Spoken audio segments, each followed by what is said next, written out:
DeWanna Bonner is an absolute legend. And this is one of the lowest of the low things that I've seen in sports. DeWanna Bonner is officially out of Indiana after a 5-game absence due to personal reasons, and fans are feeling more than just disappointed. They're hurt. What was once seen as a veteran presence to support Caitlin Clark and lead the Fever to a potential championship run has now ended in what many view as betrayal. It's not just a sudden departure. It's the reason behind it that's stirring frustration. Reports suggest Dana wanted out, and that's left a bitter taste. But here's the twist. This might actually be a blessing in disguise. The Fever season has already been a roller coaster, and recent developments show this exit could open up new opportunities. Let's break it all down. But before we do, hit like if you saw this coming and subscribe for all the latest WNBA updates. When DeWanna signed with the team, she said at this point in her career, she's playing for championships and obviously had championship experience in those veterans they brought in. How much does that get to add to the culture or just what it takes to win at a high level? Yeah, I mean, DB has been tremendous. Like, she's such a selfless leader. Like, she's here to win. She says that, but she like really means it. In an offseason filled with high hopes for the Indiana Fever, DeWanna Bonner was viewed as a key piece in their quest for a championship. With multiple all-star selections and titles under her belt, she brought the kind of experience most teams dream of. And even at 37, her performance on the court remained strong. But more than her stats, it was her leadership that truly mattered.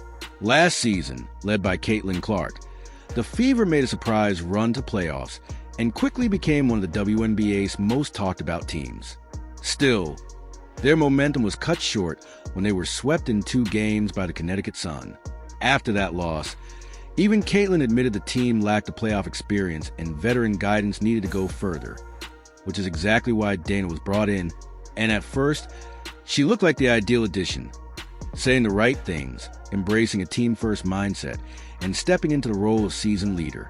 And also joining a team that's just impressive. I think everybody's seen the second half of their season, and it was an unbelievable season. And I just felt like they had a dynamic core, and I just wanted to be another puzzle piece into what they had. And hopefully I can give my knowledge, my leadership, and give it to these young players. So when I retire, they can pass it along. So I feel like they're young, but I also feel like they're a great young.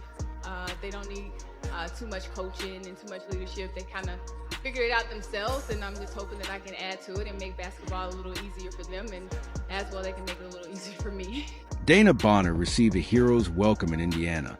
Fever fans instantly embraced her, buy her jerseys, flooding her with love on social media, and treating her like a long-lost star finally coming home. It was unlike anything she'd experienced in her career. Along with the other big-name free agents signed in the offseason, she seemed genuinely excited to be an Indy, energized by the chance to play for a championship contender in what had quickly become the hottest basketball market in the world. At least, that's how it all appeared on the surface. I guess to that point, how does this kind of compare to what you are used to? I mean, yeah, totally different atmosphere. The support here has been just phenomenal. I really can't go anywhere. I've been here like a week and a half, and everywhere I go, it's just like, we're excited for the season. Thank you for being here. So it's been really, really refreshing. And you get that on the streets?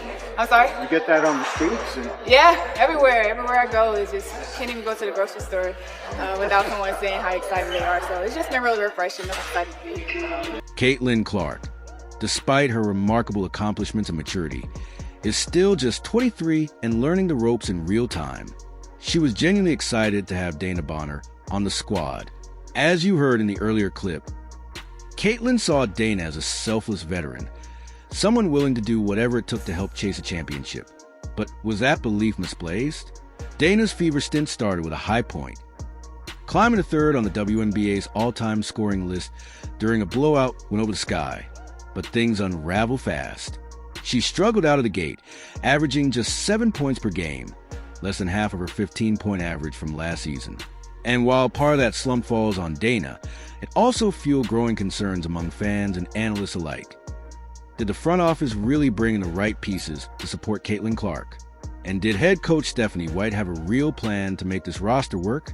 I don't know what Stephanie White's doing exactly. I don't have a clue. Again, I don't know what the identity of this team is. I really don't. It seems like they play a different way every game. One could say, well, That's her game plan. She's game planning for each team. How's that working out for you? Whatever the reason behind Dana's slump, things took an unexpected turn just 9 games into the season. She was suddenly out of the lineup due to personal reasons. Coincidentally, it was the same game Caitlin Clark made a return from injury against the Liberty. Around that time, head coach Stephanie White had also missed games for personal reasons. So fans initially responded with empathy, assuming Dana's situation might be serious or family-related. But as she continued to sit out game after game, with no official explanation, no injury report, and no clear timeline to return, that concern began to shift. Confusion took over, and fans were left wondering what was really going on. How is she doing? Is there any timeline for her return? Yeah, she's doing well. She's doing well. Again, no timeline. I think it's day to day, and for us to just make sure that we're continuing to be supportive of DB. Then the rumor mill kicked into high gear. Fans began noticing that Dana had removed fever-related posts from her social media. Whispers started circulating about unfulfilled jersey orders from the team store, and some even claimed her banner had quietly disappeared from Gainbridge Fieldhouse. Whether all that was true or not almost didn't matter, because the team's silence only made things worse. With no answers coming from the organization, speculation spread like wildfire. Fans did what fans do. They hunted for clues, pieced together theories, and deep down, braced themselves for the worst. Turns out, they were right. DeWanna Bonner was brought in for leadership. She was brought in for leadership. And do you want to know all that these young players learned from her? If things don't go your way, refuse to show up. Continue to get paid a max contract while you are sitting out, refusing to play. Now, I promised a silver lining, and here it is. Dana didn't want to be with the Fever. To reach that point, there had to be tension behind the scenes, something everyone in the locker room likely felt, as disappointing as her exit may be. Moving on lifts a heavy cloud. Let's be honest, she was making $200,000 to average just 7 points a game and wasn't playing like her old self. That's a big chunk of cap space tied up in low production. Now, the Fever can use that money to sign players who better fit the system. Realistically, they were never going to trade or waive her otherwise, just like we're seeing with Bree Turner. So in the big picture, this move is a net positive. Then there's the issue of pace, something fans and analysts have pointed out all season. The team simply plays too slow. But now, with that roster spot open, the Fever can inject some fresh energy. That's exactly why fans were excited to see the return of Ari McDonald. She brings speed, hustle, and urgency, an instant upgrade.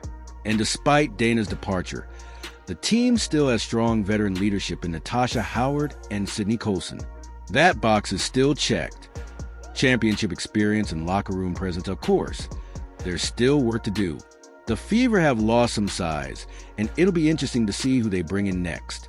But one thing's for sure, keeping a player who doesn't want to be there helps no one. If you're still with me, drop a basketball in the comments to let me know you're locked in.